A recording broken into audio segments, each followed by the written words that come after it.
Nanny, Lynn, thank you so much for joining us. And we're also joined by Billie, Lynn's daughter, who is in some of the films as well. Um, I'm just wondering, I have so many questions. Your work has never been screened like this before, right, Lynn? That's right. You're the world premiere. Could you hear people laughing and cheering during the screening? Yes, it was. I was laughing myself. I had no idea they were so, Um, because when I made them, it was just being a techie person. well, I want to hear about how you made them, and I know you have a really diverse background in terms of your skill set and your artistic output. Trying to think where to even start. Maybe can you tell us a bit about your background before you made these films, Lynn? Oh, I was a math geek when I was in high school, and I got a scholarship to Harvard just because I did well on a math test. But I didn't stay long. I found a boy I really liked, and we got married, and we had Billy, and then Billy grew up and had Dylan and Jake. So when he came along, it was like the dream of my life to be a grandmother. And it just happened to be the time when computers for the home were just being invented. And of course, I saved up and bought one and just started playing with it to make these bedtime stories for my little grandsons. And it was really fun to make them and use all my old math skills to make the characters move. And then I also have a son named Jesse, and he had a machine that made music that I could program and then combine with the pictures and record my voice and get it all together on floppy disks. That what we used to have back then. And then I took all the floppy disks to a store where they turned them into a VCR tape. And then later I took them back again to the store and they turned them into discs. But they also kept copies and apparently spread them all over the place.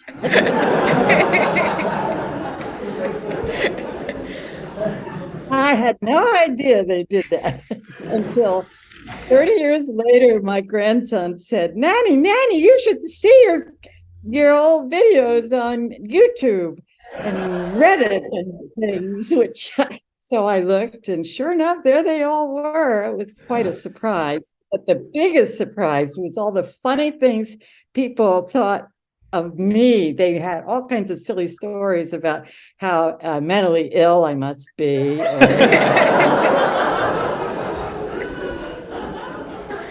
And so everyone in my family got a big laugh about those stories the commenters made.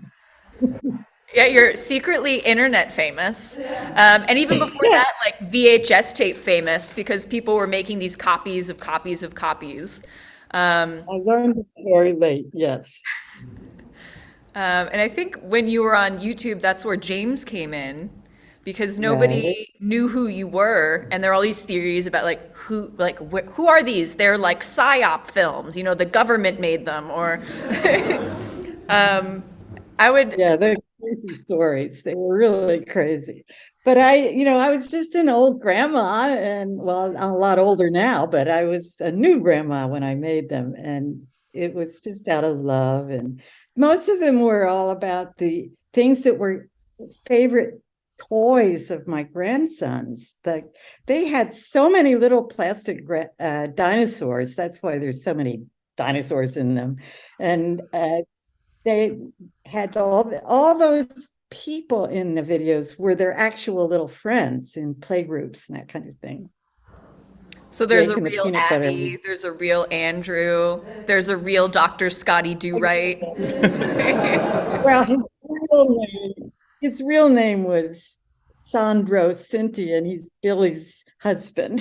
He's a Okay. Oh, doctor. he's in the Alphabet movie as well. Salutes his sons. Yeah. So I used all the people and all the scenes that from one video in another one, if it was possible. Yeah. Continuity is very favored by little people. They like to see the same thing over and over. There's films today that we screened that tie back to more of the Nanny Lynn extended universe. If you're unfamiliar, please go complete the set. James, when did you first find out about Nanny Lynn? I found it on YouTube in 2020 when the tapes had been on since like 2007 maybe, but not really widely known, and then slowly started to pick up, and people were making theory videos where they thought it was like an art collective, or maybe it was all a hoax, or it had been made like recently and made to look old. But then, like Lynn said, there was like a subreddit about it, of course, and then someone told Lynn about it, and Lynn came on and said, "I am Nanny Lynn," and of course, no one believed her. They thought she was like hoaxing, but then she had proof and she could back it up. And then through that, Lynn mentioned that she had 2 other tapes and needed help transferring them. So that's kind of where I came in. We connected.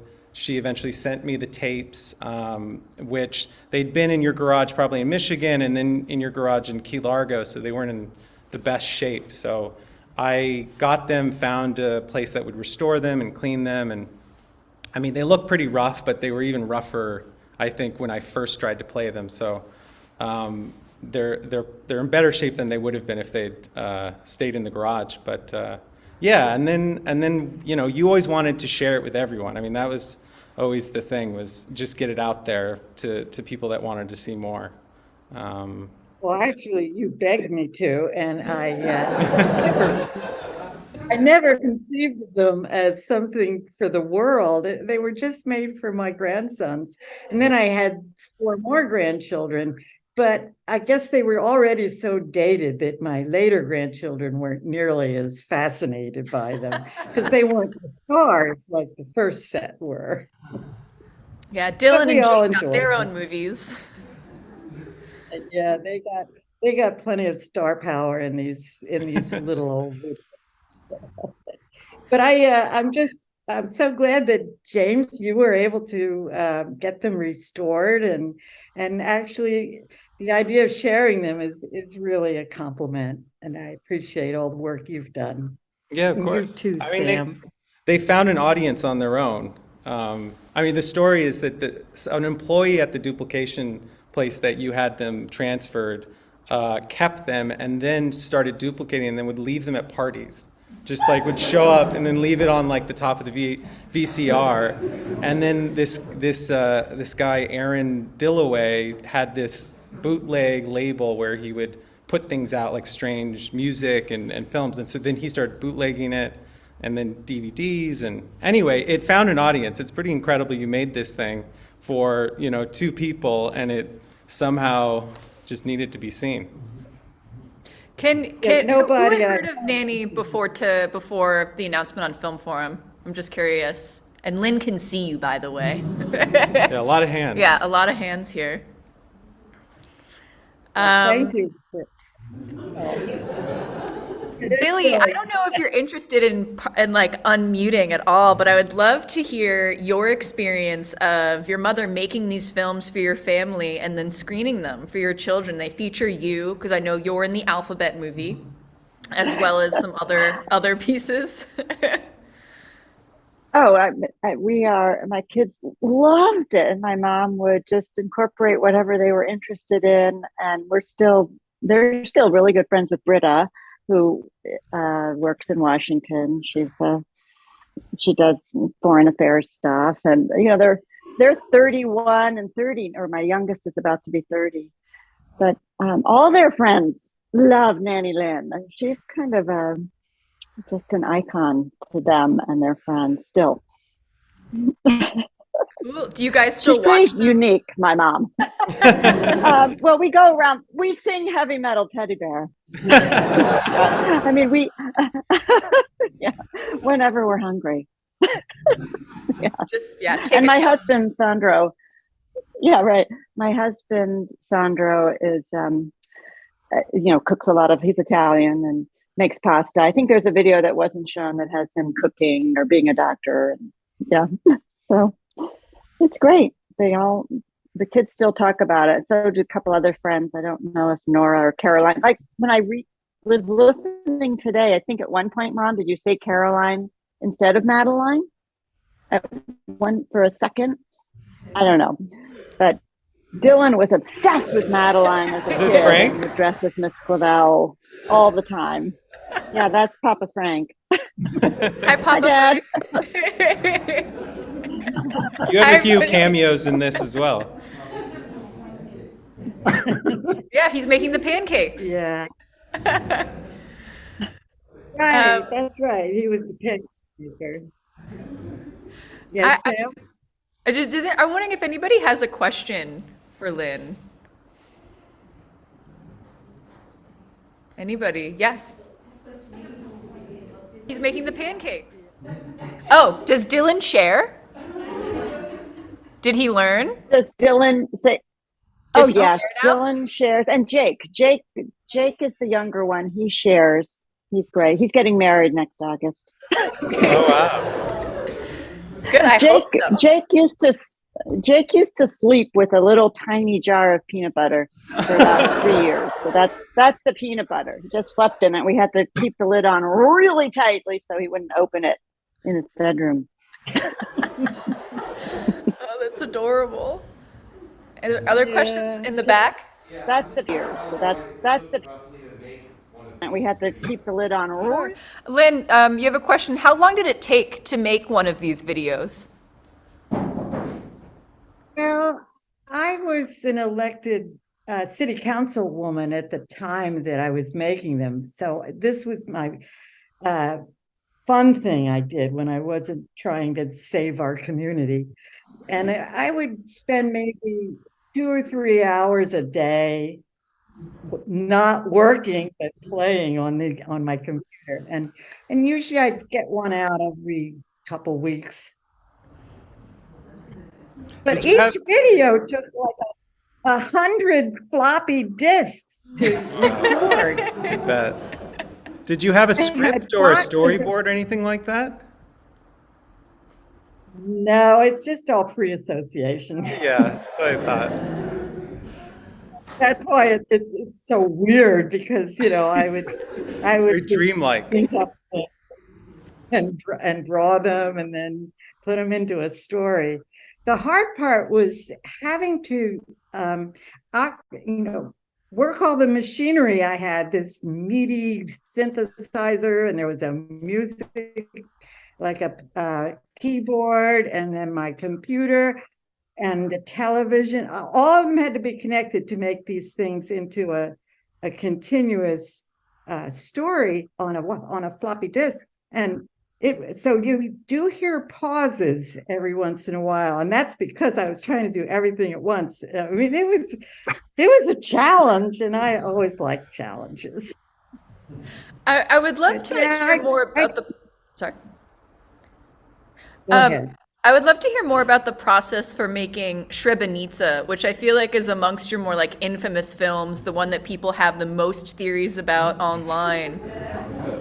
I would love to, can you tell us more about how you came to make the story of Srebrenica?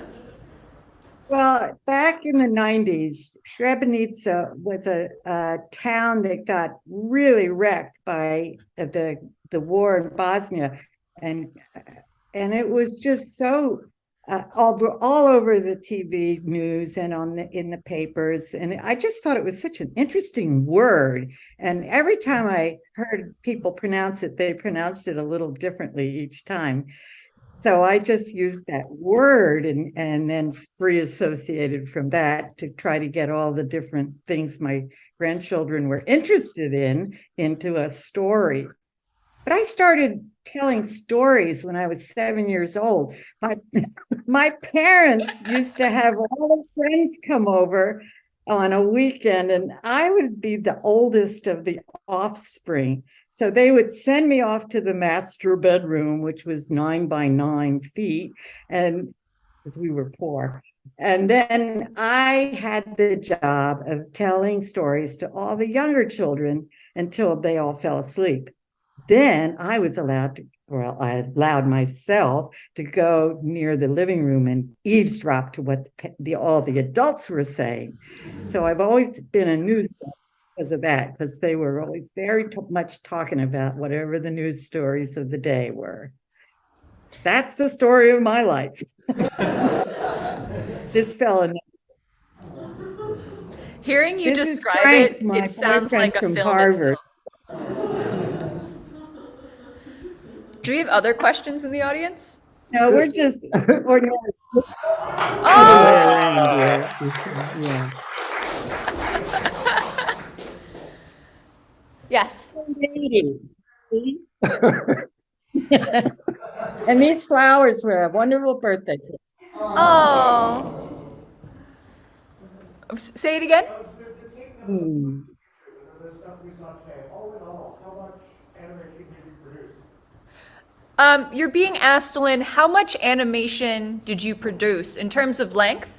Yeah, like, how much is that? Like, the show gets the story. About 3 hours. Yeah. Okay. Rather expensive. And there's a couple of other shorts that I've seen online. 3 hours total. There's some longer films. Srebrenica is about 20 minutes, I think. There's the There's Princess Princess Emelina. Yeah. And then there's the Bruce's Bob the Blob. Blob, Yeah. which is about a half hour. It's about 3 hours. So all the tapes that she sent to me are all on YouTube, and it's about 3 hours. I don't think there's any other tapes hiding around anywhere, right, Lynn? That's right. It's too bad. I don't know. She has a little You got glitch in her it all, eye. Jay. Any other questions? Right here. in the No, front. I had to stop making them because the Commodore computer company went bankrupt. And at that time, in the mid-90s, there was not another app that enabled me to do that kind of animation, where you could just type in a formula and make an object move across the screen. And that was the end of my animating career. But I did keep the initials of Nanny Lynn Videos, NLV, as my email address as I went through. And even though it's the end of maybe your animation career, Lynn has a really prolific artistic output outside of the moving image. She makes a lot of embroidery and textile work, which I think is really beautiful. And you can see shades. Oh, yeah, you can see There you shades of go. it in her films. There's Billie.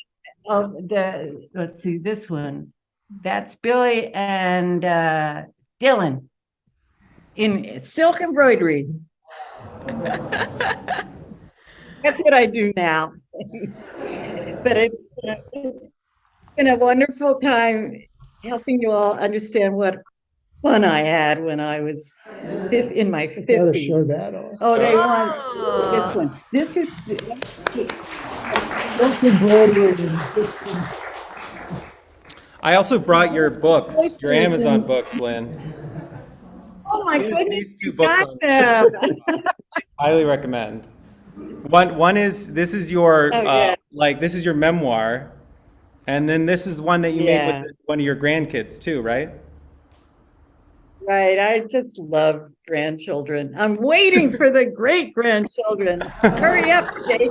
Getting married. Well, Jake learned how to share, so maybe things will work out. Let's get a couple more questions. You in the front? Yeah, I wanted to know like what the reception would be like when Jake and Dylan would get a new tape, would there be new stuff? Yeah. What was the reception like by your grandchildren when you would screen a new film? Like were they demanding more and more? Well, Billy can answer that one. What did they? Oh, they loved it. They loved it, and they would, while you guys were watching this, we couldn't see what you were watching, although I did manage to bring it up on YouTube and try to sync it. But that's a lot of times how I would hear it. That's when I would quickly cook dinner, and they would watch things over and over and over and over and over. And their favorite thing was to go up to, my parents lived about an hour from, we live in Ann Arbor, and they lived up near Lansing, and was to stay with Nanny Lynn and demand the next video, which she would do. My mom doesn't know how to say no, so it was great. They loved it. More Well, films. not every Us. star. Any other? Oh, you have lots of questions, Lynn. Here. Yeah. What was your favorite program to use to animate them, and what is your favorite video of the ones you made? Lynn, they're asking what program you used to animate these, and what is your favorite film of the ones you've made? I used a paint program that the Commodore Amiga provided. I think it was paint number 3. Yeah. This was Deluxe from the paint number 90s. I 3. don't. That sounds right. Yeah. And it gave a lot of functional flexibility, so I could paint, and then every cell, you know what a cell is in animation, that's just one little bit, and there were like 8. I did it 8 cells per second, and I changed the drawing or mathematically make it move or change itself by putting in a formula, and that worked real good. Now, my favorite, I think I like Bob the Blob a lot, because I got to see Billy's husband be the creator of Bob. And Billy's husband is a wonderful man, and I admired him. Billy was so fortunate to find a doctor just like I did. As a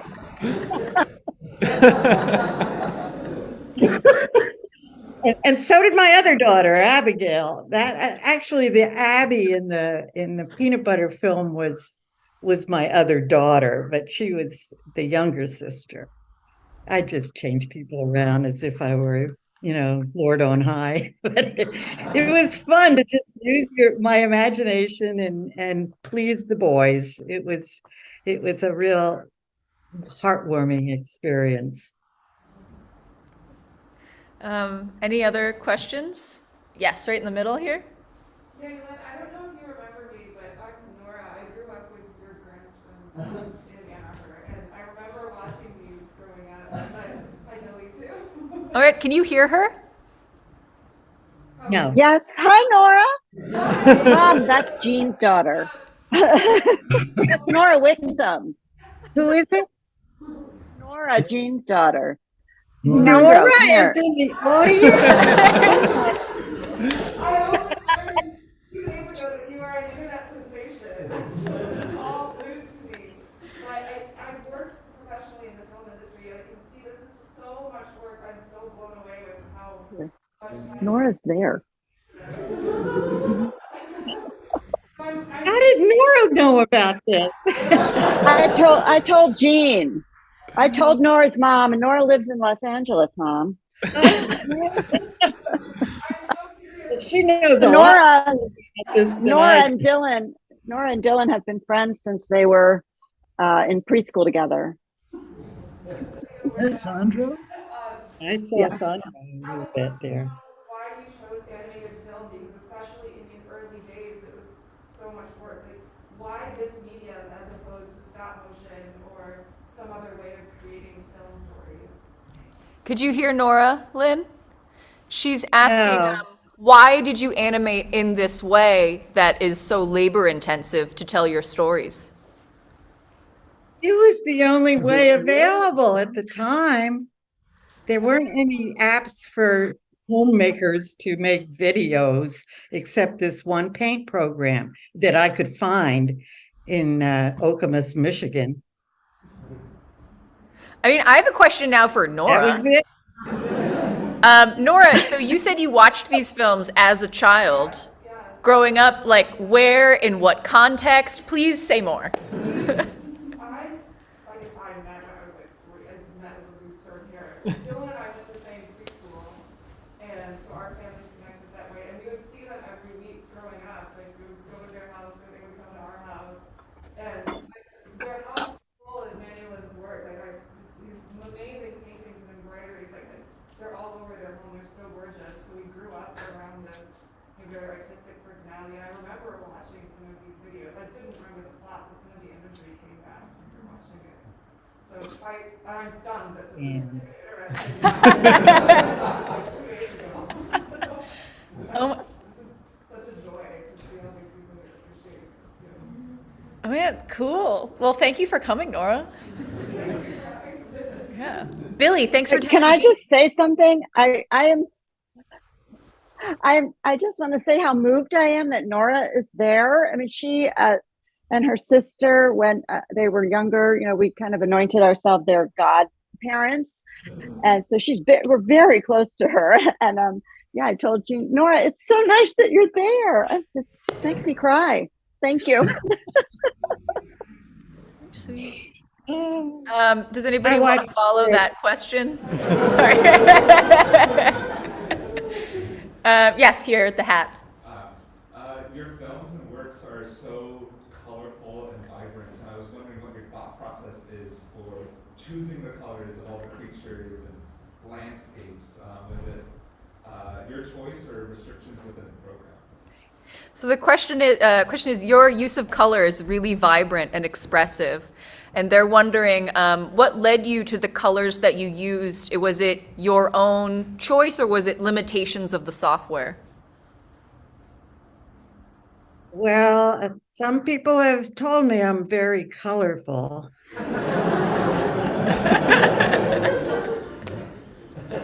They were my own choices, of course. I just think that color is something like a tool you can use to make emotions visible. The colors are so expressive, especially in these like forest scenes, like in the Chartreuse crayon, and when Teddy Bear and Little Dog go to the woods. They remind me of your textile work and of your embroidery.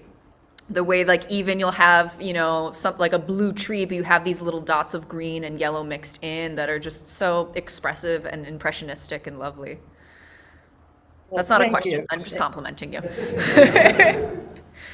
Thank you. Well, you see, back when I was younger, I was afraid to draw people. And so I did a lot of landscape art. And somebody had told me that you have to be a real artist to draw people. And I never considered myself that. I was just an amateur fun person. You know, I would do art for fun. So it was not till I did these videos that I even tried to do cartoon people like my little grandsons. But it was, and then later on, I've done more and more people. But the landscapes was just what I knew how to do and had done a lot of before I got a computer and started playing around with that. I love technology, though. My dad was an engineer. Just came naturally to me. The math background. Any other questions for Lynn? Maybe a couple more right here in the center. I have a question about when the voiceovers were recorded. Was it like a free association of sitting there for 2 or 3 hours making one scene and recording it, or was it going back and rewatching it? Okay. The question, Lynn, is about your voice recordings, your narrations for the films. Did you record them like free association style, or did you sit down and just, you know, narrate them in one go? Did you go back and edit it? This is your question? Yeah. I wish I'd had the tools to edit it, but I didn't. So yeah, it was manipulating all these different machines and feeding floppy disks into one of them and talking at the same time with a mic that came with one of the machines. I forget which one. And trying to make it all hang together was really hard, but you know, getting done with one of them made me feel like, oh, that's enough playful work for 1 week. It was just challenging, but I never had a script or storyboards or any of those things. It was all just make it all happen and make it flow. When I was 17, I was hired by the Ford Motor Company to learn programming. That was back when computers took a whole airplane hangar with vacuum tubes. We didn't even have transistors yet or chips. They all came later. So doing things with computers was something I'd been taught when I was 17. So when I was in my 50s, I understood all the principles of, the binary system, and you make flow charts to make what's now called an app. It used to be called, when I was learning it, it was called a program. And we learned how to program by making a logic tree. So if this, then that, then this, then that. And when this Commodore Amiga computer became available to ordinary people, all those old lessons came back to me, and I was able to just put things together. But no, I never did anything in a formal way. It was all just playtime. I have a question. Some people play golf. I play computer. Lynn, when we talked last week, you mentioned that when you were on city council, you also had a talk show where you'd interview local people. Oh, yeah. Do you know if those tapes maybe are anywhere, or what the name of the network was, or can you just tell us more about that show? Did you have musicians on? I never had a musician that was employed by my city. We had a very tight budget, but it was just a privilege to learn that technology. I took a course in doing the lighting and the all the little buttons and things you have to move around. But I was the talent, so to speak, and I would have all my girlfriends come on and talk about whatever their businesses were, and as well as the city employees. But most of my shows were about, I remember this one cop I interviewed, and I asked her, how much does all that stuff you wear weigh? They wear all these different devices around their waists. You see them in TV shows. And she said, around 15 to 20 pounds. Just imagine having all that material around on your belt. And that was a very popular show. The other one that really got some back was when I decided our town needed to learn how to recycle.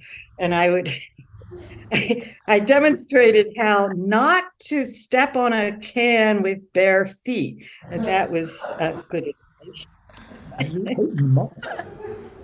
Oh, and another one was when I was trying to get our local development community to respect our wetlands and not build in the wetlands. So I got some Houghton muck, which is this special kind of dirt that's in Michigan. And I showed how it held water 3 times better than the soil that was appropriate for them to build their houses on. And that show, which was a demo and pouring the water and showing reality to them, that was very effective too. But when I showed it to my fellow city council people, they laughed their heads off. They just thought it was funny. But I've used my tech skills in various places. And talking to Nanny in the few interviews we've had leading up to this, there's just always more about your diverse skill set, including the maple syrup on top of it. We lived in the sugar bush, so naturally we had to make maple syrup.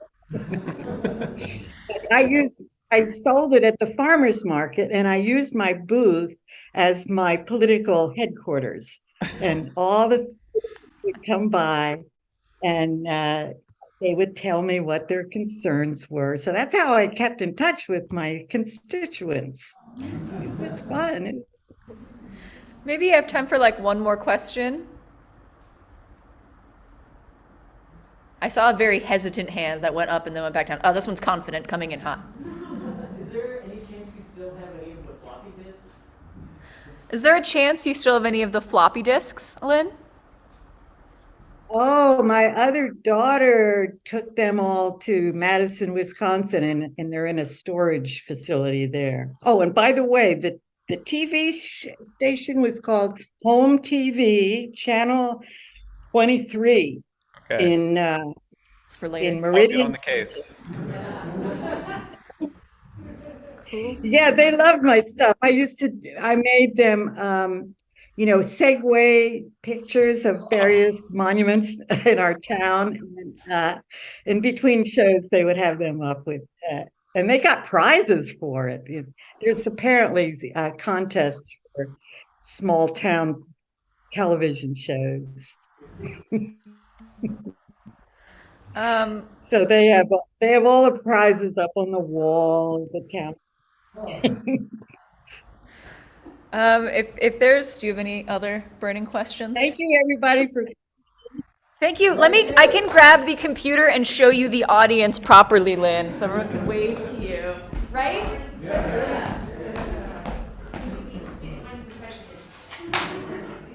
Someone's asking if you're interested in running for president. Oh, of course. Hi.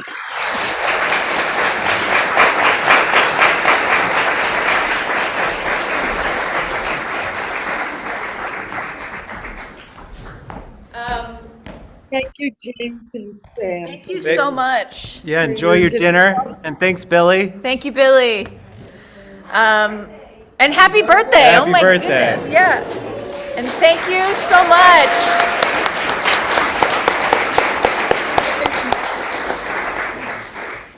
We'll send you a recording of this so you can show it to, the grandchildren. next time we're all together. Great-grandchildren. That's right. Yes, exactly. Cool. Well, thank you. And thank you guys for Bye. coming.